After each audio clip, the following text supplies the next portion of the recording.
باللہ السمیع العلیم العظیم الحفیظ بوجہ الکریم وسلطانہ القدیم من الرجس الخبیث المخبث الشیطان اللعین الرجیم وقبیلہ ونفخہ ونفثہ وہمزہ بسم اللہ الرحمن الرحیم۔ تمام نبیوں کے سردار حضرت محمد صلی اللہ علیہ وآلہ وسلم اور تمام مذاہب کے سردار دین اسلام کے پیروکاروں، سلام علیکم طبتم، رحمتیں اور برکتیں، صلاۃ و سلام سرکار کی ذات پر اور دنیا کے عظیم ماں باپ، حضور کے ماں باپ حضرت آمینہ اور حضرت عبداللہ۔ آج کی گفتگو جو ہے وہ 33ویں مرحلے میں داخل ہو گئی۔ حضرت رحمت میں ربی حضرت امام مالک رحمۃ اللہ علیہ کے بارے میں گفتگو ہے۔ دوسرے امام ہیں، یہ فقہ کے اندر بہت بڑا مقام ہے ان کا۔ آئیے گفتگو شروع کرتے ہیں۔ نام سے پہلے آپ کا نام جو ہے مالک بن انس،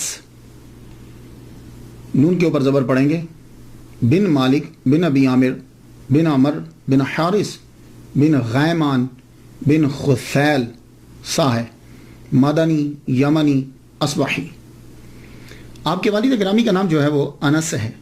یہ معذور تھے پاؤں سے، لیکن اللہ تعالیٰ نے ان کو مہارت دی تھی کہ یہ تیر بنا لیتے تھے لوہے سے، وہ جو تیر کام آتے تھے جنگ میں آتے وہ تیر بنایا کرتے، تو اس سے ہی گزر بسر جو ہے وہ آپ کی ہوتی تھی۔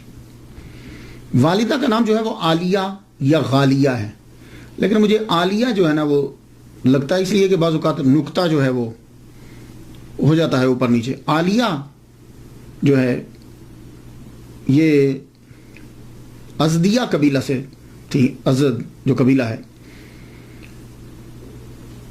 عالیہ ازدیہ کہا جاتا تھا۔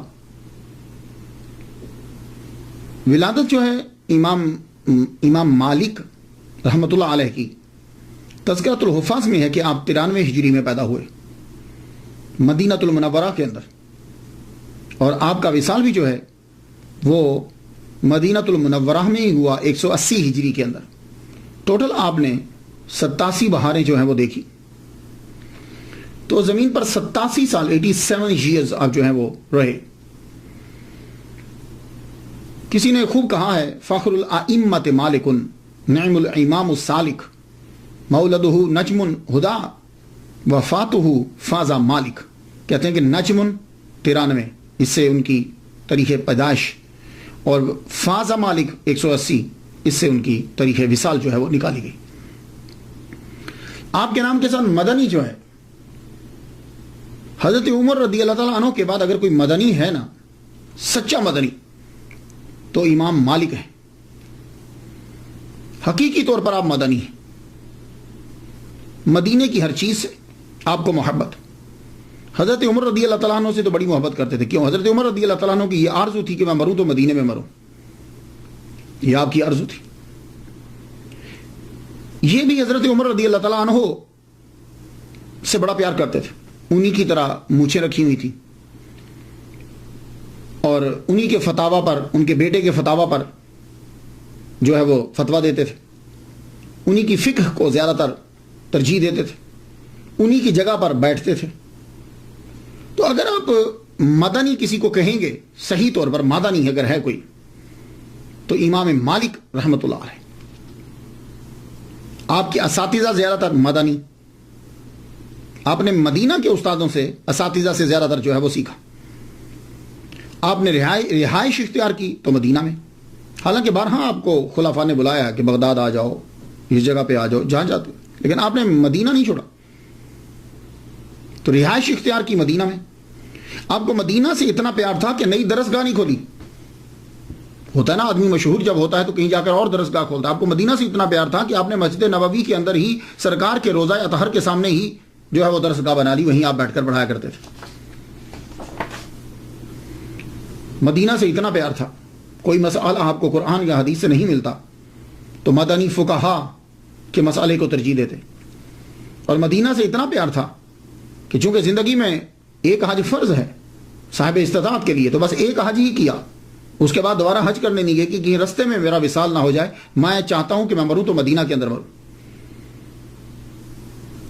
اور آپ کے پاس زبردست گھوڑے ہوتے تھے، خلفاء کی طرف سے آتے تھے، دوستوں کی طرف سے آتے تھے، آپ کا استبل میں شاندار گھوڑے ہوتے تھے، لیکن حرم مدینہ کے اندر وہ جو حدود ہوتی ہے نا، اس مدینہ کا حرم جو ہے، مدینہ کی جو حدود ہے، مدینہ سے میں پورا شہر نہیں، وہ جو حرم کی جو حدود ہوتی ہے، آپ اس کے میں کبھی بھی گھوڑے پر، میول پر، کبھی ڈنکی، کسی بھی گدھے پہ یا کسی کوئی بھی، یعنی سواری کسی قسم کی تھی، آپ سوار نہیں ہوتے تھے. اور میں نے تو یہاں تک سنا ہے کہ آپ در و دیوار کے ساتھ لگ کر چلتے تھے کہ شاید اس دیوار کو حضور کا ہاتھ لگا ہو، تو آپ بعض اوقات چومنے لگ جاتے تھے. اور جب تک آپ کے اندر طاقت تھی آپ حرم مدینہ کے اندر رفع حاجت نہیں کرتے تھے، اس حرم کی حد سے نکل کر پھر جا کے کرتے تھے جب تک آپ تندرست رہے. تو مدنی جو ہیں وہ یہ آج کے دور کے اندر بھی میں جھلک دیکھتا ہوں. یہ لفظ مدینہ کا استعمال جو آج کے دور کے اندر ہوا، یہ امیر دعوت اسلامی مولانا الیاس قادری مدث ذلہ العالی، ان کی ہر چیز کے اندر جو ہے وہ میں لفظ مدینہ کا استعمال دیکھتا ہوں. کسی کو بلانا ہو تو اوے نہیں کہتے، مدینہ. اور اگر لڑکا ہے کوئی تو نام تو ہے لیکن کہ مدنی منا تلاوت کرے گا. چینل ہے تو مدنی چینل. اور اگر کسی کو چپ کرانا ہے تو یہ نہیں کہیں گے چپ کرو بھائی کفل مدینہ لگاؤ. مدنی بہاریں، مدنی پھول، جو نسائے ہیں اس پہ لکھا جاتا ہے مدنی پھول ہی. اور جب لوگ جا رہے ہوں تو کہتے ہیں مدنی قافلہ جا رہا ہے. اور عالمی مدنی مرکز سے رابطہ کریں. باب المدینہ، مکتبۃ المدینہ، غم مدینہ، مدنی عملہ سے درخواست ہے، یعنی جو کام کر رہے ہیں لوگ. مدنی علاج، کوئی بیماری ہوگی تو جاؤ علاج کرو، مدنی علاج کرو. ایون کہ امیر دعوت اسلامی ریاض قادری صاحب جب مدینہ شریف میں جاتے ہیں تو ان کے ہاتھ میں جو ہے وہ ایک باٹل ہوتی ہے. وہ کیا کرتے ہیں کہ جو ہی حرم شروع ہوتا ہے تو اس باٹل سے وہ اپنے پاؤں دھو لیتے ہیں، جوتا اتار دیتے ہیں، ننگے پاؤں جو ہیں وہ وہاں پھرتے رہتے ہیں. تو مجھے تو ایک صاحب نے بتایا تھا کہ جب یہ مدینہ کی جو خاک ہوتی ہے نا، جو حضور صلی اللہ علیہ وآلہ وسلم کی جو بڑی متبرک ہے، اسے پکڑ کر یوں آنکھوں کے اوپر جو ہے وہ لگاتے رہتے. ایون کہ اگر آپ الیاس قادری صاحب مدث ذلہ امیر دعوت اسلامی، ان کے جو سگنیچر ہیں، دستخط جو ہیں، آپ دستخط دیکھیں گے تو اس کے اندر بھی مدینہ لکھا ہوا ہوتا ہے.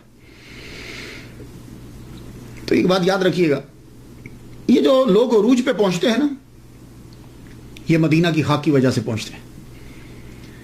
میرا تو آپ لوگوں کو تو مجھے معلوم نہیں ہے، لیکن میرا یہ ہے کہ دو چیزیں بیس ہیں، توحید اور عشق مصطفیٰ.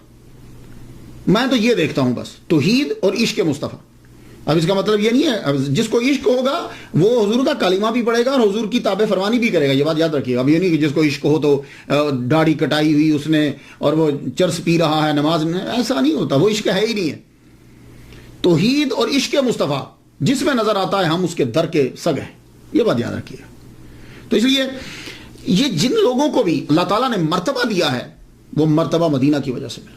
مجھے ایک صاحب بتا رہے تھے کہ ڈاکٹر طاہر القادری صاحب مدینہ کی گلیوں کے اندر گھومتے رہتے ہیں. ایک دفعہ تو کسی نے ان کا پاسپورٹ پکڑ لیا.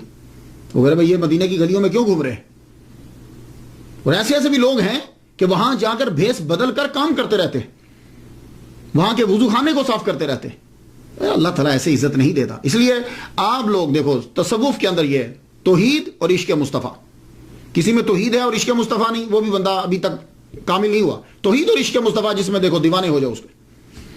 تو امام مالک حقیقی مدنی، جیے تو مدینہ میں، قبر ہوئی تو مدینہ میں، زندگی گزار دی مدینہ میں، مدینہ کے لوگوں کو ترجیح دی، مدینہ مدینہ کر دیا.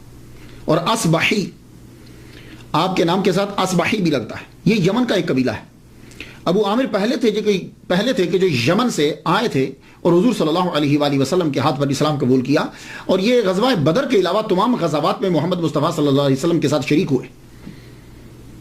تو یہ چونکہ قبیلے کے ساتھ تعلق رکھتے تھے، اس قبیلے کے ساتھ، اسی لیے امام بنی اصبح قبیلہ تھا نا یمن کا، تو امام مالک بن انس اصبحی جو ہے یہ کہہ رہا ہے. تو یمنی، چونکہ آپ کے آباء و اجداد جو ہیں وہ یمن میں رہتے تھے تو یمن سے آئے تھے، اس لیے آپ کے نام کے ساتھ آپ لوگ یمن بھی جو ہیں وہ یمنی بھی پڑھیں. اب آ جائیے گفتگو آگے شروع کرتے ہیں. امام مالک رحمۃ اللہ علیہ، آپ کا خاندان جو ہے وہ علمی گھرانہ ہے. کوئی نہ کوئی وجہ ضرور ہوتی ہے کہ آدمی جب بلندی پہ پہنچتا ہے نا تو کوئی نہ کوئی چیز ضرور آتی ہے. آپ کا گھرانہ علمی گھرانہ، بھائی آپ کے پڑھے ہوئے، دادا صاحب علم، پردادا صاحب علم، باپ علم کا قدردان. اب تفاوت تو فرق تو ہوتا ہے نا, مراتب تو ہیں. امام مالک کے والد گرامی رات کو کھانا اکٹھا کھاتے, ٹیبل پہ جب بیٹھ جاتے تو آپ اپنے بیٹوں سے کوئی نہ کوئی مسئلہ ضرور پوچھتے, اور یہ آپ لوگوں کو بھی کرنا چاہیے, خاص طور پہ آپ لوگ جو امریکہ میں ہو, یورپ میں ہو. میری تقریر تو خیر ہر تقریباً سنی جاتی ہے. آپ جب بیٹھو تو بیٹے سے مسئلہ پوچھو, وضو کیسے کرتے ہیں, ٹائم کیا ہے, اس طرح کے نمازوں کے ٹائم کیا ہے, نمازوں کے نام کیا ہیں, مہینوں کے نام کیا ہیں. تو وہ اپنے بچوں سے پوچھتے. فقہ کا مسئلہ آپ نے امام مالک سے پوچھا, تب چھوٹے تھے وہ, امام مالک سے پوچھا, وہ جواب نہ دے پائے, آپ کو بڑا غصہ آیا, آپ نے انتہائی کھانے کی ٹیبل کے اوپر ڈانٹا. آپ کی والدہ جو ہیں وہ بھانپ گئی, رخ کو موڑ دیا انہوں نے. وجہ کیا تھی؟ ڈاکٹر ہشام ہیں, یہ اچھے مورخ ہیں, بولتے بھی اچھا ہیں, تاریخ پر بڑا عبور حاصل ہے ان کو. کہنے اصل میں امام مالک رحمۃ اللہ علیہ کو بچپن میں ان کا رجحان ہو گیا ان لوگوں کی طرف کہ جو لوگ گاتے ہیں. اور آپ کو معلوم ہے کہ جب آدمی چھوٹا ہوتا ہے نا تو وہ چاہتا ہے کہ میں بھی پاپولر ہو جاؤں, میں مشہور ہو جاؤں. تو آپ دیکھتے تھے کہ جو لوگ گاتے ہیں یہ لوگ بڑے مشہور ہوتے ہیں, تو آپ کا دل کرتا تھا کہ میں سنگنگ کی طرف میں چلا جاؤں. آپ کی والدہ جو ہیں, اب آپ کے والد آپ لانا چاہتے ہیں دین کی طرف, تو آپ کی والدہ سمجھ گئی, بولی بات کو موڑا کا میں خود سمجھاتی. کھانا ختم ہونے کے بعد آپ لے کر گئی, بیٹے کو سمجھا کے, بیٹے دیکھو یہ جو اداکار اور اداکارائیں ہوتی ہیں, یہ سیلیبریٹیز جو ہیں, یہ بیٹے جوانی تک لوگ ان کے دیوانے ہوتے ہیں. جب جوانی ختم ہو جاتی ہے نا تو لوگ بوڑھے ہو جاتے ہیں, جب وہ بوڑھے ہوتے ہیں نا تو لوگ دیندار ہو جاتے ہیں, تو جب دیندار ہوتے ہیں نا تو پھر وہ سمجھتے ہیں یہ کام برا تھا, تو پھر وہ ان کے فین نہیں رہتے. تو ان اداکاروں کا اور اداکاراؤں کا بڑھاپا انتہائی برا ہوتا ہے, اللہ معافی دے, کوئی آدمی ان کو پھر پوچھتا نہیں ہے. تو بیٹے وہ چیز سیکھو کہ تمہارے مرنے کے بعد بھی تمہارا نام زندہ رہے. بیٹے کے ذہن میں یہ بیٹھ گئے. تو مائیں جو ہوتی ہیں نا یہ بڑی زبردست کمال کی ٹیچر ہوتی ہیں. تو آپ کے ذہن میں بیٹھ کے لگے ماں میں پڑھوں گا. تو والدہ ماجدہ عالیہ ازدیہ نے کیا کیا, آپ نے بیٹے کو غسل کروایا, کہا چل بیٹے نہاؤ. نہا کے آئے, خوبصورت لباس پہنوایا. بھائی وہ اتنے غریب نہیں تھے, مہنگا لباس پہنایا اپنے بیٹے کو, اور سر کے اوپر پگڑی رکھی. یہ جیسے آپ نے دیکھا نا مدنی منع دیکھے آپ نے, سر کے اوپر پگڑی ہوتی, تو پرانے زمانے میں پگڑی رکھتے تھے, پگڑی رکھی, لیکن قد چھوٹا پگڑی بڑی رکھی, کہنا چل بیٹا چل. تو امام مالک کی والدہ محترمہ آپ کو لے کر سیدھا مسجد نبوی چلی گئی. مسجد نبوی میں چلی گئی. مسجد نبوی اس وقت دنیا کی بڑی یونیورسٹیز جیسی ایک یونیورسٹی تھی. Can you believe 70 classes Masjid Nabawi میں لگتی تھی, 70 کلاسز. ابھی بھی میں گیا ہوں تو میں نے دیکھا کہ وہاں بھی آپ بھی اگر کوئی جائے نا عشاء کے قریب مغرب کے بعد, تو آپ کو وہاں ایک آدمی یہاں پڑھا رہا ہے, ایک آدمی یہاں پڑھا رہا ہے, ایک آدمی یہاں پڑھا. آج بھی کلاسز لگتی ہیں. اس دور میں 70 کلاسز لگتی تھیں. آپ خود سوچئے 70 کلاسز لگی ہوئی ہیں اور مختلف سبجیکٹس جو ہیں وہ پڑھائے جا رہے ہیں. آپ اپنے بیٹے کو لیتے ہوئے سیدھا گئیں ربیعۃ الرعی رحمۃ اللہ علیہ کے پاس. ان کے پاس جا کے بٹھا دیا اور کہا یہ میرے بیٹے کو آپ پڑھائیے. تو اپنے بیٹے سے کیا کہا. اب یہ جملہ سننے والا دیکھیے, یہ جو اتنی ریسرچ کرتا ہوں اور آپ کی طرف لاتا ہوں, اس میں آپ لوگوں کے لیے 1 2 3 باتیں ضرور ہوتی ہیں اور وہ آپ نے کیچ کرنا ہوتی. اب کیا کہا اپنے بیٹے سے والدہ ماجدہ نے, سن لیجئے, اور آپ بھی یہی کہا کریں بچوں کو. کہا بیٹے ان کا علم سیکھنے سے پہلے ان سے ادب سیکھو. علم سیکھنے سے پہلے, یعنی جو اللہ نے ان کو علم دیا ہے وہ علم سیکھنے سے پہلے ان سے ادب سیکھو, مینرز سیکھو, یہ چیزیں ان سے سیکھو, اس کے بعد پھر علم سیکھنا. امام مالک رحمۃ اللہ علیہ کو اپنے استاد سے محبت ہو گئی, عقیدت ہو گئی. ان کی ذرا نظر کمزور تھی, تو آپ ان کو گھر لے کر جاتے, اور جب کلاسز ہوتی تو گھر سے لے کر بھی آتے.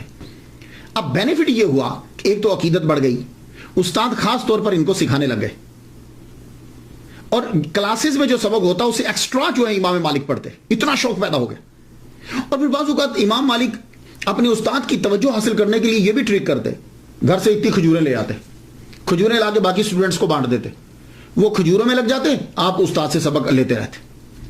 یہ ایک چیز تھی کہ آپ چاہتے تھے کہ میرے زیادہ سے زیادہ توجہ استاد کی میری جانب ہو جائے. اللہ اکبر جل شان. 7 سال تک آپ نے حضرت ربیعۃ الرائی رحمۃ اللہ علیہ سے علم سیکھا. 7 سال تک. بہت لمبا عرصہ ہوتا ہے.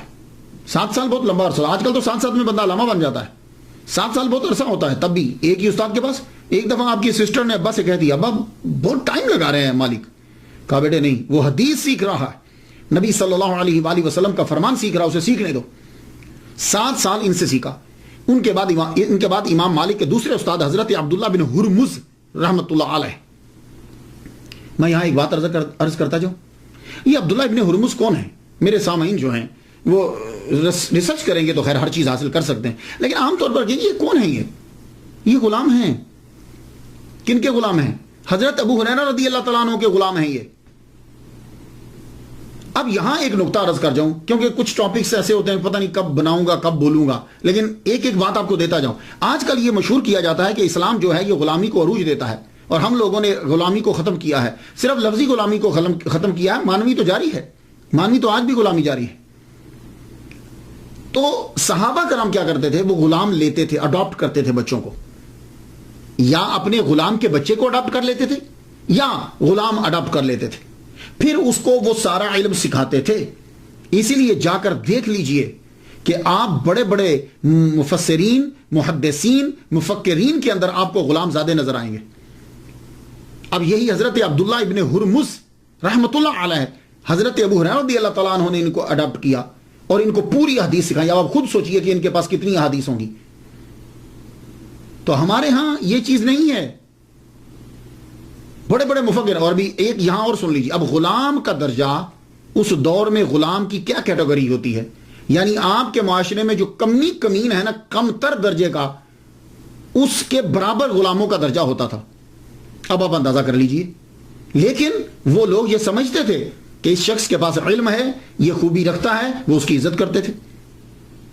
خود اب امام مالک دیکھ لیجئے نا کہ عبداللہ بن ہرمز 8 سال ان سے سیکھا اور یہ غلام ہے.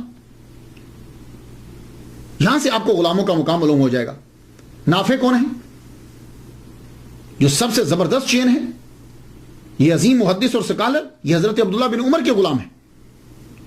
اور اکرمہ کون ہے؟ عظیم مفسر اور سکالر, حضرت اکرمہ. یہ کون ہے؟ کہتے ہیں یہ عبداللہ بن عباس کے غلام. وہ ایک اکرمہ آپ کے ذہن میں آ رہا نہیں, وہ نہیں ہے. محمد بن سیری عظیم سکالر, یہ غلام تھے صحابی مصطفیٰ انس بن مالک ہے. تو عبداللہ ابن ہرمز رحمۃ اللہ علیہ سے 8 سال تک ان سے جو ہے وہ علم سیکھا. ظاہری علم بھی سیکھا اور باطنی بھی سیکھا, جس کو آپ تصوف کہتے. تو آپ نے فرمایا کہ میں نے سارا علم جو ان سے سیکھا وہ لوگوں کو میں نے بتایا نہیں. تو ان سے آپ نے تصوف کا بھی علم جو ہے وہ سیکھا ہے. تب تصوف اور صوفیزم, ابھی یہ نام اصطلاحات جاری نہیں ہوئی تھی. تو حضرت عبداللہ بن عمر رضی اللہ تعالیٰ عنہ کہ شاگرد نافع سے بھی سیکھا. النافع عن عبداللہ بن عمر رضی اللہ تعالیٰ عنہ کا گولڈن چین جو ہے, سب سے زبردست سند جسے کہا جاتا ہے, وہ امام مالک روایت کرتے ہیں نافع سے, نافع روایت کرتے ہیں عبداللہ بن عمر سے, حضرت عبداللہ بن عمر رضی اللہ تعالیٰ عنہ روایت کرتے ہیں محمد مصطفیٰ صلی اللہ علیہ وسلم. کہتے ہیں ٹاپ کی چین یہ چین ہے. اور آپ کے جتنے اساتذہ ہیں وہ زیادہ تر تابعین ہیں, اور وہ تمام کے تمام جو ہیں وہ رہائشی ہیں مدینہ کے. اس لیے کہا جاتا ہے کہ آپ نے تقریباً 300 تابعین سے جو علم جو ہے وہ سیکھا. 300 تابعین سے. اب علم سیکھنے کے لیے پیسے درکار ہوتے ہیں. ہم لوگ تو یہ سمجھتے ہیں کہ لوگوں نے علم ایسے ہی سیکھ لیا. نہیں, اس وقت پیسے چاہیے ہوتے تھے. لاکھ دینار لگا دیا علم حدیث سیکھنے کے اوپر, تو فیس دینا پڑتی تھی. تو ایک دفعہ ضرورت پڑ گئی آپ کو, دوران علم کتابوں کی ضرورت پڑ گئی. تو آپ نے کیا کیا؟ آپ نے چھت کے اندر لکڑیاں تب لگتی تھی, تو وہ لکڑی بڑی قیمتی تھی. آپ نے چھت کو توڑا اور وہ لکڑی جو ہے وہ نکال کے بیچ کے اسے جا کے کتابیں لے کر آئے. اللہ اکبر جل شانہ. تو آپ کے جو اساتذہ ہیں ان میں سے عبداللہ بن دینار ان سے سیکھا, محمد ابن منکدر سے سیکھا, ابن شہاب زہری سے سیکھا. یہ ابن شہاب جو ہیں اللہ اکبر جل, یہ بھی ان کے استاد ہیں. زبردست فقہ کا تو ان کے پاس ایک ذخیرہ تھا. اور جو بھی شاگرد ان کے پاس سیکھنے کے لیے آتے, اور امام مالک رحمۃ اللہ علیہ جب جاتے تو یہ کہتے تھے نوٹ بک لے کر آیا کرو, سلیٹس لے کر آیا کرو. تو آپ لے کر جاتے, اس کے اوپر بھی لکھتے. کہتے لکھنا بہتر ہوتا ہے, لکھ لیا کرو, لیکن یہ نہیں ہے کہ اب تم صرف لکھنے پر ہی کرو, ایجاد بھی کرو. اس لیے جب امام مالک ان سے پڑھتے ابن شہاب سے تو جب وہ لکھ چکتے تو اس کے بعد کہتے آپ زبانی سناؤ، تو پھر آپ ان سے زبانی سنا کرتے تھے۔ اللہ تعالیٰ نے امام مالک رحمۃ اللہ علیہ کو اتنا حافظہ عطا فرمایا تھا، 1,00,000 احادیث مبارکہ جو ہے وہ آپ کو لاکھوں حدیثیں یاد تھی، لاکھوں حدیثیں جو آپ نے یاد کی۔ 17 سال کی عمر تک آپ نے لاکھوں حدیثیں جو ہیں وہ یاد کری۔ آپ کے اساتذہ میں سے ایک استاد جو ہیں وہ حضرت امام جعفر صادق رحمۃ اللہ علیہ بھی ہیں، آپ نے ان سے بھی علم سیکھا۔ اور آپ کی شورا آفاق جو کتاب ہے موطا امام مالک کے اندر 9 احادیث مبارکہ جو ہیں وہ آپ نے امام جعفر صادق سے لی ہوئی۔ علامہ جلال الدین السیوطی رحمۃ اللہ علیہ آپ کہتے ہیں کہ 95 اساتذہ جو ہیں شیوخ جو پڑھے تھے وہ آپ نے گنوا دیے جن سے آپ نے پڑھا۔ اور امام زرقانی رحمۃ اللہ علیہ نے یہ کہا کہ ٹوٹل آپ کے 900 اساتذہ تھے، 900، جن میں سے 300 صرف تابعین ہیں۔ اللہ اکبر جل شانہ۔ 21 سال کی عمر تک آپ نے جو سیکھنا تھا آپ نے سیکھ لیا۔ 21 سال کی عمر میں آپ فارغ ہوئے، فارغ ہونے کے بعد اب آپ مسجد نبوی کے اندر جو ہے وہ آپ پڑھانے لگے۔ تو آپ کیا سمجھتے ہیں کہ کوئی بھی آدمی آتا تھا تو مسجد نبوی میں پڑھانے لگ جاتا تھا؟ نہیں، 70 کلاسز ہیں تو کم از کم 70 استاد تو ہوں گے اندر بھائی، ہر کلاس کا ایک استاد، تو 70 تو ہوں گی کلاسیں۔ تو کیا امام مالک اٹھے اور جا کر پڑھانے لگ گئے اور مشہور ہو گئے؟ نہیں، آپ فرماتے ہیں کہ جب میں فارغ ہو کر جب میں نے تحصیل علم کر لیا تو 70 جید محدثین نے پہلے میرا امتحان لیا تو ابو مصعب کہتے ہیں، یہ شاگرد ہیں کہتے ہیں کہ خود استاد نے مجھے فرمایا، کہنے لگے 70 جید محدثین نے میرا امتحان لیا، اور جب انہوں نے سمجھا کہ میں فتویٰ دینے کے قابل ہو گیا تو مجھے اجازت دے دی۔ پھر اس کے بعد جو ہے وہ آپ نے شروع کیا پڑھانا مسجد نبوی کے اندر محمد مصطفیٰ صلی اللہ علیہ وآلہ وسلم کی وجہ سے۔ آہستہ آہستہ آپ کا حلقہ جو ہے وہ بڑھنے لگا۔ آپ نے اپنی رہائش حضرت عبداللہ ابن مسعود رضی اللہ تعالیٰ عنہ کے گھر میں رکھی، وہاں رہنے لگے آپ۔ تو آپ نے وہ مکان مول نہیں لیا، رینٹ پہ لیا۔ خود تو عبداللہ بن مسعود رضی اللہ تعالیٰ تو کوفہ چلے گئے تھے، موو ہو گئے تھے، تو ان کے گھر کے اندر رہائش اختیار کی، رینٹ پہ ان کے رشتہ داروں کو کرایہ دیتے تھے، گھر بیٹھ ہوا ہے۔ مسجد نبوی کے اندر آپ نے اپنی جگہ وہ بنائی کہ جہاں حضرت عمر رضی اللہ تعالیٰ عنہ بیٹھ کر پڑھایا کرتے تھے، اور حضرت عمر رضی اللہ تعالیٰ عنہ نے اس جگہ کو اختیار کیا تھا، وہاں محمد مصطفیٰ صلی اللہ علیہ وسلم بیٹھ کر پڑھایا کرتے تھے۔ سبحان اللہ، اس جگہ پہ آپ بیٹھتے، خاص جگہ بنائی گئی لیکن اسی جگہ کے اوپر وہاں آپ پڑھاتے۔ آپ جب پڑھانے لگے تو آپ کے فتویٰ جو آپ فتاویٰ دیتے تھے تو آپ کے فتاویٰ مشتمل ہوتے تھے مدینہ کے فقہاء پر، یعنی حضرت عائشہ صدیقہ رضی اللہ تعالیٰ عنہ، حضرت عمر رضی اللہ تعالیٰ عنہ، حضرت عبداللہ ابن عمر رضی اللہ تعالیٰ عنہ، حضرت سعید ابن مسیب رحمۃ اللہ علیہ، یہ تابعی۔ تو ان کے فتاویٰ کے اوپر جو ہے وہ آپ جو ان سے سیکھا آپ نے ہوتے تھے، یعنی مطلب کہ جو ان کا علم آپ تک پہنچا، اور آپ کا طریقہ یہ رہا۔ جمعہ کے دن، جس کو جمعہ بولتے ہیں، یہ جمعہ لفظ ہے قرآن مجید میں، جمعہ کے دن آپ اپنے جتنے طلباء آپ کے ہوتے آپ ان کو خاص طور پر کھانا پکاتے ان کے لیے، اور عام لوگوں کو بھی دعوت ہوتی، جو آ جاتا کھا لیتا۔ یہ جمعہ کے دن آپ کا طریقہ تھا۔ اور آپ کی جو کلاسز تھی اس کے اندر 2 طرح کے شاگرد ہوتے تھے، ایک تو مستقل طلباء اور ایک سالانہ طلباء۔ مستقل طلباء جو ہیں آپ کے مشہور طلباء میں سے امام محمد بن حسن شیبانی حنفی، جو امام اعظم رحمہ اللہ کے شاگرد ہیں، وہ ان کے بھی شاگرد ہیں، 3 سال انہوں نے ان سے پڑھا ہے۔ لیکن امام محمد بن حسن شیبانی رحمۃ اللہ علیہ حنفی رحمۃ اللہ علیہ کا احسان ہے مالکی مذہب کے اوپر۔ آپ جانتے ہیں وہ کیوں؟ وہ کس طرح کہ امام مالک رحمۃ اللہ علیہ کے دوسرے شاگرد جنہوں نے امام مالک کی فقہ کو افریقہ، سسلی آئلینڈ یہاں جو ہے وہ پھیلایا ہے، بہت مشہور شاگرد ہیں، اسعد ابن الفراد، ان کو پڑھایا ہے۔ استنباط و استخراج کا طریقہ جو ہے، اصول فقہ جو ہیں، وہ امام محمد بن حسن شیبانی رحمۃ اللہ علیہ نے پڑھا ہے۔ یہ اسد ابن الفراد جو ہیں، یہ سسلی کے آئی لینڈ جو ہیں، آئی لینڈ سسلی جو ہے، وہاں کے رہنے والے تھے، اور یہ فوج کے چیف بھی رہے، اور جہاد کرتے ہوئے جو ہیں وہ شہید ہو گئے۔ یہ جب پڑھنے کے لیے آئے تو امام مالک رحمۃ اللہ نے جب دیکھا کہ ان کے اندر یہ چیز ہے کہ یہ چاہتے ہیں کہ مجھے جو ہے وہ مسائل نکالنے کا طریقہ ہے، تو آپ نے فرمایا کہ تو اگر یہ چیز پڑھنا چاہتا ہے تو تجھے وہاں کوفہ جانا پڑے گا۔ تو امام محمد بن حسن شیبانی رحمۃ اللہ علیہ جو ہیں، ان کے پاس بھیجا، اور یہ خود بھی شاگرد ہیں امام مالک۔ اور آپ کے ایک اور مشہور شاگرد ہیں یحییٰ ابن یحییٰ بن کثیر بن واسلاس ابن شملل بن منقایہ۔ یہ میں طلباء کے لیے بولتا ہوں، جن لوگوں نے لکھنا یا بولنا ہوتا ہے ان کے لیے میں بول دیتا ہوں، عام لوگوں کے لیے تو اتنا ہی کافی ہے۔ یحییٰ بن یحییٰ بن کثیر بن واسلاس ابن شملل بن منقایہ بربری، یہ 20 سال کی عمر میں امام مالک سے ملنے کے لیے آئے۔ موطا انہوں نے پہلے سے یاد کر لی ہوئی تھی، 14 مرتبہ آ کر انہوں نے موطا جو ہے یہ امام مالک رحمۃ اللہ علیہ کے سامنے سنائی ہے انہیں، اور انہی کی موطا جو ہے وہ بہت مشہور ہے۔ یا ویسے تو اس کے بہت سے نسخے کیے گئے ہیں، لیکن ان کی موطا لکھی ہوئی جو ہے وہ بہت مشہور ہے، ان کی جو کاپی۔ انہوں نے 82 سال جو ہے وہ عمر پائی، اور طرز زندگی بالکل حضرت امام مالک جیسا تھا، انہی کی طرح رہن سہن، کپڑے بالکل انہی کی طرح، طرز زندگی انہی کی طرح تھی۔ اور آپ کی جو ہے وہ دربار تک رسائی تھی، اندلس کے اندر ارد گرد میں کوئی جج نہیں لگ سکتا تھا آپ کی پرمیشن کے بغیر، تو آپ قاضی القضات سمجھ لیجیے، تو آپ جج کی اپوائنٹمنٹ آپ کیا کرتے تھے۔ اور دوسرے شاگرد عیسیٰ بن دینار ہیں، انہوں نے دیار مغرب میں مالکی مذہب کی ترویج کی ہے۔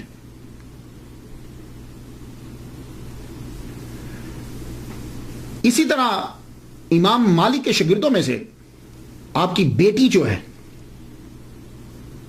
وہ بھی ہے، آپ کی بیٹی فاطمہ، انہوں نے پوری موطا جو تھی وہ اپنے والد گرامی سے زبانی یاد کی ہے۔ آپ کے بیٹوں میں سے تو کوئی خیر ایسا نام نہیں آیا۔ ایک بیٹے سے آپ کہا کرتے تھے پڑھ لو پڑھ لو، لوگ اتنی دور دراز سے مجھ سے پڑھنے کے لیے آتے ہیں، تم کیوں نہیں پڑھتے؟ تو ان کو بڑا شوق تھا یہ کبوتروں کا، کبوتر اڑانے کا، تو امام مالک بارہ بلاتے تھے، آؤ یار مجھ سے پڑھ لو، ادھر نہیں مجھے دلچسپی نہیں۔ لیکن آپ کی بیٹی جو ہیں انہوں نے پڑھا، موطا یاد کی، اور بعد میں لوگ جو ہیں، خاص طور پر عورتیں جو ہیں، وہ جب حدیث یاد کرتی تھی ان سے تصحیح کرواتی تھی، یا کسی اور کو بھی شک ہوتا تھا تو وہ آ کے پوچھتا تھا۔ یہ تو تھے وہ طلباء کے جو مستقل پڑھتے تھے، آئے اور رہے، 7 سال رہے، 3 سال رہے، 4 سال رہے۔ کچھ طلباء ہوتے تھے کہ جو امام مالک کے پاس پڑھنے کے لیے سالانہ آتے تھے۔ سالانہ مطلب کیا ہے؟ موسم حج میں وہ دور دراز سے حج کرنے کے لیے آتے، حج کرنے کے بعد مدینہ ضرور حاضری دیتے۔ مدینہ جب آتے تو امام مالک کی کلاسز ہوتی، ان کے اندر بڑے بڑے فقہا بیٹھتے تھے۔ امام مالک کو اللہ تعالیٰ نے بڑا عروج دیا۔ آپ اس سے اندازہ لگائیے کہ آپ کے حلقہ کے اندر، آپ کے درس کے اندر امام اعظم رحمۃ اللہ علیہ بھی تشریف لائے۔ اس واقعے کو علامہ عبدالرحمن صفوری شافعی رحمۃ اللہ علیہ نے لکھا ہے نزہۃ المجالس کے اندر، اور ویسے بہت بڑے محدث جو ہیں علامہ عبد المصطفیٰ اعظمی رحمۃ اللہ علیہ، انہوں نے بھی اپنی کتاب روحانی حکایات کے اندر اسے لکھا ہے کہ امام اعظم رحمۃ اللہ علیہ جو ہے وہ ان کی محفل میں بیٹھ گئے، تو ان کو واقفیت نہیں تھی، ملاقات نہیں تھی، بیٹھے تو آپ کی نظر پڑی کہ منہ کمر پہ ہے کہ نیا آدمی، پوچھنے لگے آپ کہاں سے ہیں؟ کہا عراق سے ہوں۔ کہا اچھا آپ شہر نفاق سے ہیں؟ وہ بس کوئی موج تھی، کہنے لگے اچھا وہی عراق جو شہر نفاق ہے؟ تو امام اعظم ابو حنیفہ نعمان بن ثابت رحمۃ اللہ علیہ فرما لگے اجازت ہے ایک آیت پڑھ دوں؟ کہا گیا ہاں ضرور پڑھیے۔ تو امام اعظم جو ہیں وہ آیت پڑھنے لگے، سورہ توبہ کی آیت نمبر 101، وَمِمَّنْ حَوْلَكُم مِّنَ الْأَعْرَابِ مُنَافِقُونَ وَمِنْ أَهْلِ الْعِرَاقِ مَرَضُوا عَلَى النِّفَاقِ، اور تمہارے گرد و نواح کے دیہاتی گنواروں میں بعض منافق ہیں اور بعض باشندگان عراق۔ اصل میں یہاں عراق نہیں ہے، یہاں مدینہ ہے، لیکن آپ نے مدینہ پڑھا نہیں، ادب کا تقاضا، آپ نے اس نہیں پڑھا۔ اور یہ لوگ نفاق پر اڑے ہوئے ہیں، مرضوا علی النفاق۔ امام مالک حافظ تھے، ایک دم سے اچھل پڑا، کہنے لگے کیا کر رہے ہیں آپ؟ آیت تو صحیح پڑھیے۔ آپ نے فرمایا اچھا تو پھر آپ پڑھ دیجئے، صحیح کیسے؟ تو انہوں نے پڑھی وَمِمَّنْ حَوْلَكُم مِّنَ الْأَعْرَابِ مُنَافِقُونَ وَمِنْ أَهْلِ الْمَدِينَةِ مَرَضُوا عَلَى النِّفَاقِ۔ تو یہ اب جب یہ پڑھا تو اب ان کا چہرہ دیکھنے لگے، تو امام مالک بھی سمجھ گئے، کہنے لگے اب آپ ہی بتائیے کہ شہر نفاق والے کون ہیں؟ امام مالک چونک پڑے۔ پھر انہیں بتایا گیا جناب یہ ابو حنیفہ ہیں، فقیہ عراق ہیں، اب ان کی دوستی ہوئی، پھر بعد میں آپ ان کے فتاوا منگوایا کرتے تھے، بلکہ ڈیوٹی لگائی ہوئی تھی کہ جو ان کی طرف سے فتاوا جاری ہوں وہ یہاں بھیجا کریں۔ تو یہ میں آپ کو مثال دے رہا ہوں کہ سالانہ طلباء بھی ایسے جو وہ قافلہ آیا، کچھ عرصہ رکا، ان سے علم حاصل کیا، اس کے بعد چلا گیا۔ امام مالک رحمۃ اللہ علیہ کی طرز زندگی، وہ بادشاہی میں فقیری کی ہے آپ نے۔ ماشاءاللہ اللہ تعالیٰ نے آپ کو بڑا لمبا قد دیا تھا، نیلی آنکھیں تھیں آپ کی، حالانکہ عرب میں نیلی آنکھیں نہیں ہوتی، نیلی آنکھیں تھیں آپ کی، بڑا خوبصورت چہرہ تھا، مہنگے ترین کپڑے، آپ جو بہترین ڈیزائنر تھے، یمن کے، ایجپٹ کے اور خراساں کے بہترین ڈیزائنر آپ کے کپڑا جو ہے وہ بیچتے تھے، وہاں سے کپڑا بن کر آتا تھا اور آپ پہنتے تھے۔ زیادہ تر کوشش ہوتی تھی کہ کپڑے کا کلر جو ہے وہ وائٹ ہو، آپ وائٹ کپڑا جو ہے پہنتے، خوشبو لگاتے، زبردست خوشبو لگاتے۔ اس کے بعد آپ نے ایک انگوٹھی رکھی، پہنتے تھے آپ چاندی کی، اور اس کے اوپر کالے رنگ کا جو ہے وہ نگ تھا، اور اس نگ کے اوپر لکھا ہوا تھا حسبنا اللہ و نعم الوکیل، یہ لکھا۔ اور آپ کی مونچھیں جو ہیں وہ بڑی تھی، حضرت عمر رضی اللہ تعالیٰ عنہ کی بھی مونچھیں بڑی تھی، یہاں سے آپ رکھ کے کاٹ دیتے تھے، منڈواتے نہیں تھے مونچھیں۔ آپ پوچھا گیا امام مالک سے کہ آپ مونچھیں کیوں نہیں منڈواتے؟ کہنے لگے یہ مونچھیں مونڈ دینا مسئلہ بنانے کے مترادف۔ تو حضرت عمر رضی اللہ تعالیٰ عنہ بھی جب کبھی کوئی مشکل مسئلہ آتا تو آپ یوں مونچھ کو پکڑ کے تاؤ دیتے تھے، اسے تاؤ دینا کہتے ہیں، یوں کرنا۔ تو سیم حضرت امام مالک بھی کرتے تھے، جب کبھی کسی مسئلے کو سوچ رہے ہوتے تو یوں آپ مونچھ کو پکڑ کے آپ بھی تاؤ دیا کرتے تھے۔ تو یہاں سے بڑی تھی، یہاں رکھ کے نا مثلاً تو یوں کاٹ دیا کرتے تھے۔ اللہ اکبر جل شان۔ اور آپ جس گھر میں رہتے تھے اس گھر کے دروازے پہ آپ نے لکھا تھا، اور یہ اگر آپ کو بھی موقع ملے تو ضرور لکھیے گا۔ یہ سورہ کہف کی آیت نمبر جو ہے وہ 39 ہے، اس کا ایک حصہ ہے یہ۔ تو آپ نے جس گھر میں رہتے تھے، حضرت عبداللہ بن مسعود کا تھا نا، تو وہاں باہر لکھوایا ہوا تھا وَلَوْلَا إِذْ دَخَلْتَ جَنَّتَكَ قُلْتَ مَا شَاءَ اللَّهُ۔ تو یہ باقی تو چھوڑ دیا ہے، لیکن اکثر ہم ماشاء اللہ جو ہے وہ گھروں کے دروازے پہ ضرور لکھواتے، تو آپ بھی ماشاء اللہ جو ہے وہ ضرور لکھوایا کریں۔ اور جب تو اپنے باغ میں داخل ہوا تو نے کیوں نہیں کہا ماشاء اللہ لا قوت الا باللہ؟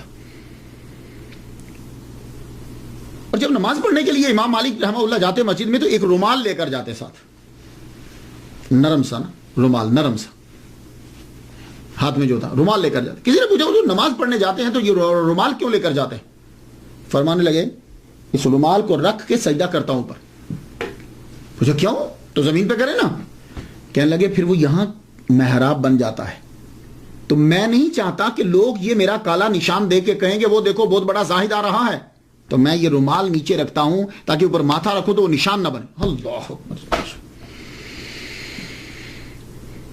اور یہ جو مشہور ہے کہ آپ بڑے نفیس کپڑے پہنتے تھے، بڑے مہنگے کپڑے پہنتے، یہ بات بہت مشہور ہے، بہت مہنگے کپڑے پہنتے تھے۔ ایون کہ ہمارے پیر جو ہیں عبد القادر گیلانی رحمۃ اللہ، وہ بھی بہت مہنگے کپڑے پہنا۔ اور یہ کرام کا اور صوفیہ کرام کا ایک گروپ ایسا ہے کہ جو کہتے ہیں کہ یہ قرآن سے بھی ثابت ہے، حدیث مبارکہ سے بھی ثابت ہے کہ اللہ تعالیٰ نے جب کسی کو دیا ہو تو اس کا اظہار جو ہے وہ اس کے لباس سے ہونا چاہیے، اس کے کپڑوں سے ہونا چاہیے۔ اب یہ ایک علیحدہ ٹاپک ہے، میں جانا نہیں چاہتا، آپ سمجھ گئے ہوں گے۔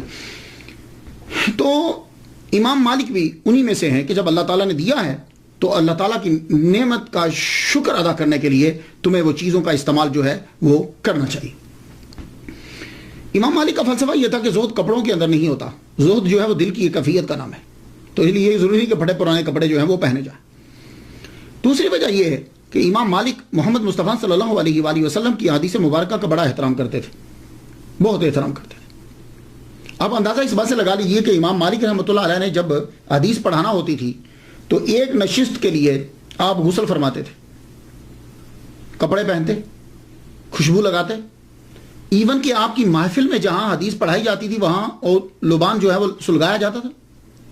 تو آپ جو ہے اتنا، اور اگر بیچ میں نشست میں وقفہ پڑ گیا، یعنی کوئی سی جگہ چلے گئے یا گھر چلے گئے، اس کے بعد کسی نے پھر کہا کہ مجھے حدیث سنا دیجئے، مسئلہ نہیں حدیث، تو آپ دوبارہ سے پھر شاور لیتے اور کھڑے ہو کر کبھی حدیث مبارکہ نہیں پڑھتے تھے، کہتے تھے بے ادبی ہے۔ تو ایک خاص جگہ بنائی ہوئی تھی حضور صلی اللہ علیہ وسلم کے روضہ کے پاس، وہاں آپ بیٹھتے، خوشبو سلگائی جاتی، اس کے بعد جو ہے وہ آپ شروع کر دیتے۔ اور اتنا احترام تھا کہ آپ جب تک احادیث بیان کرتے رہتے آپ پہلو نہیں بدلتے تھے۔ آپ نے دیکھا نا، ہم جب کبھی اسٹیج پہ بیٹھتے ہیں تو 4 زانوں ہیں تو 2 زانوں ہو جاتے ہیں، 2 زانوں ہیں تو 4 زانوں ہو جاتے ہیں، پہلو بدلتے رہتے ہیں۔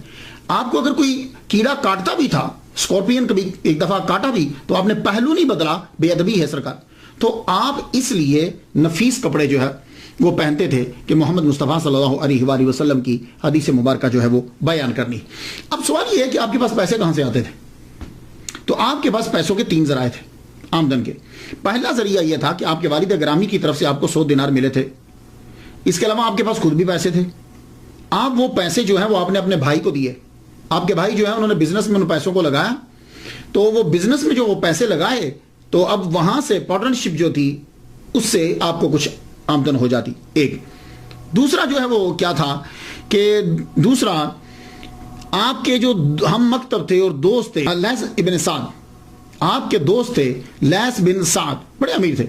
یہ آپ کو اکثر وقتاً فوقتاً جو ہے وہ آپ کی مالی مدد جو ہے وہ کیا کرتے تھے. آپ ان کی مدد کو، کیونکہ یہ امیر تھے تو آپ ان کی مدد کو قبول کر لیتے تھے. بعض اوقات تو ایسا ہوتا کہ لیث بن سعد جو ہے جتنے بھی مدینہ کے لوگ آپ کے ساتھ رہے یا کبھی ملاقات ہوئی سب کے لیے تحائف بھیج دیا کرتے تھے.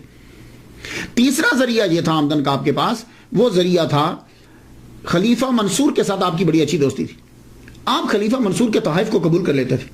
امام اعظم اور امام احمد بن حنبل اور امام مالک، یہ ان میں جو ہے یہ 2 گروپ ہیں کہ امام اعظم اور امام احمد بن حنبل نہ خلیفہ کا تحفہ قبول کرتے تھے نہ عوام کا. امام مالک جو ہیں یہ عوام کا تحفہ قبول نہیں کرتے تھے، خلیفہ کا کر لیتے تھے. اس کی وجہ کیا ہے؟ کہتے تھے کہ یہ چینل جو ہے یہ سیدھا رہنا چاہیے. اگر ہم ان کے ساتھ تعلقات بہتر نہیں کریں گے تو پھر ہم تبلیغ کس طریقے سے کریں گے، ان کو نصائح کس طرح کریں گے. تو یہی وجہ تھی کہ خلیفہ منصور آپ کا بڑا احترام کرتا تھا، بڑی عزت کرتا تھا. اور اس نے چونکہ امام مالک جو ہیں ایٹ اے ٹائم مفتی مدینہ اور مفتی مکہ دونوں تھے، تو اس نے گورنر سے یہ کہہ رکھا تھا کہ جب بھی تم کوئی لا پاس کرو تو سب سے پہلے وہ امام مالک کو دکھا لیا کرو. اگر یہ پاس کر دیں تو لاگو کر دیا کرو، اگر یہ پاس نہ کریں تو لاگو نہیں کرنا.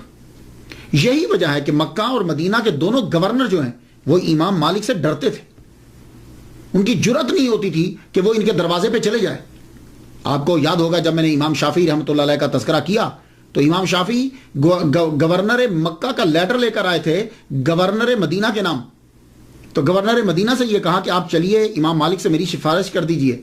تو گورنر مدینہ نے یہ کہا تھا امام شافعی سے، بیٹے تو اگر مجھے یہ کہے نا کہ میں مدینہ سے پیدل چلا جاؤں مکہ اور مکہ سے پیدل آ جاؤں مدینہ، یہ میرے لیے آسان ہے، مگر یہ بڑا مشکل ہے کہ میں جا کے تیری سفارش کروں. اور امام شافعی کہتے ہیں کہ میں اور گورنر مدینہ کتنی دیر تک امام مالک کے دروازے پہ کھڑے رہے، بڑی دیر کے بعد وہ واپس آئے. اب اس سے اندازہ لگائیے کہ امام مالک کا کتنا دبدبہ تھا.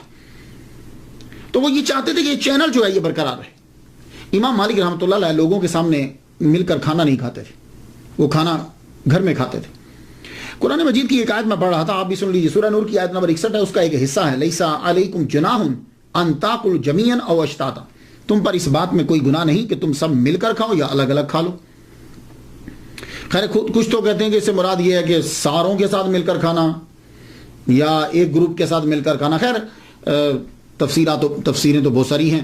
میں یہ کرنا چاہوں گا کہ کچھ علماء کے لیے جو ہے نا وہ ہو جاتا ہے ایسا کہ وہ اب جب کھاتے ہیں تو لوگ معلوم ہے کیا سمجھتے ہیں، پھر لوگ اس کو بجائے اس کے کہ اس کی عاجزی سے اچھا فائدہ اٹھائیں وہ اس کی عاجزی سے برا فائدہ اٹھانے لگ جاتے ہیں. بعض اوقات ایسا ہوتا ہے. امام مالک رحمۃ اللہ علیہ کی سب سے بڑی کرامت جو ہے وہ ان کی کتاب موطا ہے.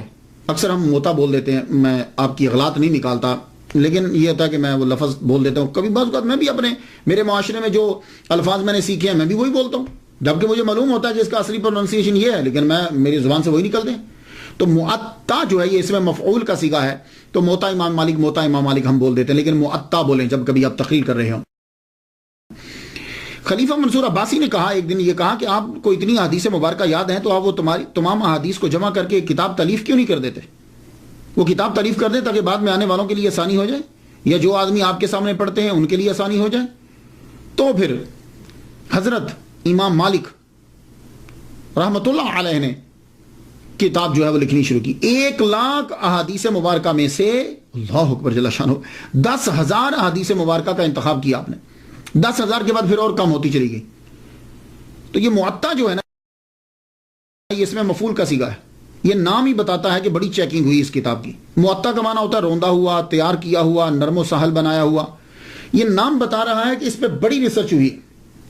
انظار رقیقہ جو ہے اس کے اوپر اور دقیقہ اس کے اوپر لگی رہی. کل روایات کی تعداد کہتے ہیں کہ 1,720 ہے. 600 مسند ہیں، 222 مرسل ہیں، 617 موقوف ہیں، 275 اقوال تابعین ہیں۔ آپ لکھتے ہوئے کیا کرتے تھے کہ پہلے آپ ایک عنوان بناتے تھے، عنوان بنانے کے بعد اسے ثابت کرنے کے لیے حدیث مسند لاتے۔ مسند وہ حدیث ہوتی ہے کہ جس کے تمام راوی چلتے جائیں، بیچ میں کوئی مس نہ ہو، سب راوی جی سیدھا وہ راوی حضور پاک صلی اللہ علیہ وسلم تک پہنچے۔ کیسے پہنچے؟ یعنی حضور پاک، صحابی، تابعی، تبا تابعین، اس طرح سے، یہ نہیں کوئی اور بندہ بیچ میں ڈال دے، یہ ہے ترتیب۔ مسند حدیث اگر آپ کو نہ ملتی تو مرسل لے کر آتے۔ مرسل حدیث کسے کہتے ہیں؟ حدیث مرسل وہ ہوتی ہے کہ تابعی یہ کہے کہ میں نے حضور پاک صلی اللہ علیہ وسلم سے سنا، اور وہ صحابی کا نام بیچ میں سے ساکت کر دے، کئی ریزنز ہو سکتی، وہ ساکت کر دے۔ تو مرسل نہ ملتی تو اثار صحابہ کی طرف رجوع کرتے، اور ان میں حضرت عمر اور عبداللہ ابن عمر رضی اللہ تعالیٰ عنہما، ان کے فتاوی کو جو ہے وہ ترجیح دیا کرتے تھے۔ تو یہ کتاب جو ہے یہ مکمل ہوئی، لکھی گئی۔ بعض کہتے ہیں کہ جب آپ کتاب لکھ رہے تھے تو بہت سے لوگوں نے یہ کہا کہ آپ کتاب کیوں لکھ رہے ہو، اور بھی لوگ بھی تو لکھ رہے ہیں۔ آپ نے فرمایا میں اللہ کے لیے لکھ رہا ہوں۔ تو کہا کیسے پتہ چلے گا، کہاں پتہ چل جائے گا؟ تو آپ نے جب موطا لکھ لی تو لکھنے کے بعد آپ نے اس کو پانی کے اندر جو ہے وہ ڈالا، ساری کتاب پانی کے اندر ڈوبی، اس کے بعد آپ نے موطا امام مالک باہر نکالی تو کسی بھی کاغذ کے اوپر پانی جو ہے وہ نہیں تھا، ایسے ہی تھا جیسا کہ اس کو بالکل طاق میں رکھ کے نکالا ہے، نہ کہ پانی۔ تو موطا امام مالک کو سرکار صلی اللہ علیہ وسلم کی جانب سے بھی منظوری جو ملی کہ سرکار کے فرامین ہے، سرکار کا فرمان ہے، اللہ اکبر جل شانہ۔ تو موطا جو ہے اس کے نسخے بہت سارے ہیں، 30 سے زیادہ کہتے ہیں اس کے نسخے لکھے گئے ہیں، لیکن یحییٰ بن یحییٰ کا موطا جو ہے یہ بڑا مشہور ہوا۔ انہوں نے جو اس کی کاپی لکھی ہے، جو دنیا میں آتا ہے آخر اس کو جانا تو ہوتا ہی ہے۔ امام مالک کے اوپر بھی وہ مرحلے آئے جو بڑے بڑے لوگوں کے اوپر مرحلے آتے ہیں۔ کہتے ہیں، اب گاڈ نوز بیٹر کہاں تک سچا ہے، کہتے ہیں کہ آپ کو بہت مارا بھی گیا، آپ کو بہت پیٹا گیا، اتنا پیٹا گیا کہ بعد آپ کا یہ جوڑ جو ہے یہ اکھڑ گیا، آپ کا یہ جوڑ اکھڑ گیا، آپ کے ہاتھوں کے اوپر جو ہے وہ مارا گیا۔ اللہ اکبر جل شانہ، اللہ اکبر جل شانہ۔ طبیعت آہستہ آہستہ جو ہے وہ آپ کی علیل ہوتی گئی۔ 87 ایئرس، 87 سال آپ نے یہاں زمین کے اوپر جو ہے وہ گزارے۔ آخر ربیع الاول کے مہینے کے اندر آپ جو ہے وہ بیمار ہوئے۔ تو یحییٰ بن یحییٰ جو آپ کے بڑے مشہور شاگرد ہیں اور بڑے محبوب شاگرد ہیں، وہ آپ کے پاس، اور بار بار آتے جاتے ہیں کہ تاکہ استاد کی نظر میرے اوپر پڑ جائے۔ اور یحییٰ بن یحییٰ کہتے ہیں کہ 130 علماء فقہا وہاں جمع تھے، اور ہر ایک کی یہ آرزو تھی کہ ان کی نظر ہمارے اوپر پڑ جائے۔ آخرکار امام مالک رحمۃ اللہ نے اپنی آنکھیں کھولی، یحییٰ بن یحییٰ کو اپنے پاس بلایا، اور یہ بات سن لیجیے، یہ زبردست جملہ ہے، یہ خاص طور پر علماء کے لیے اور طلباء کے لیے خاص جملہ آپ نے امام مالک نے جو بول دیا۔ آپ فرماتے ہیں کسی شخص کو، یہ یحییٰ بن یحییٰ سے کہہ رہے ہیں آخر میں جب دنیا سے رخصت ہونے لگے، کسی شخص کو نماز کے مسائل بتلانا روئے زمین کی تمام دولت کو صدقہ کرنے سے بہتر ہے۔ اور یحییٰ کسی شخص کی دینی الجھن دور کرنا 100 حج کرنے سے افضل ہے۔ یحییٰ بن یحییٰ کہتے ہیں کہ اس کے بعد آپ نے کوئی گفتگو نہ کی اور آپ کا وصال ہو گیا۔ 10، 11 یا 14 ربیع الاول کو 179 ہجری میں آپ کا وصال ہوا۔ اور یحییٰ بن یحییٰ مصمودی جو ہیں رحمۃ اللہ علیہ، انہوں نے تجہیز و تکفین کا انتظام کیا، اور آپ کی قبر مبارک آج بھی جنت البقیع کے اندر آپ کی قبر مبارک ہے۔ تو پہلے آپ کی قبر مبارک کے اوپر گنبد تھا۔ یہ ذرا پکچر دیکھیے گا، اس پکچر کے اندر 7 نمبر ذرا ڈھونڈیے گا۔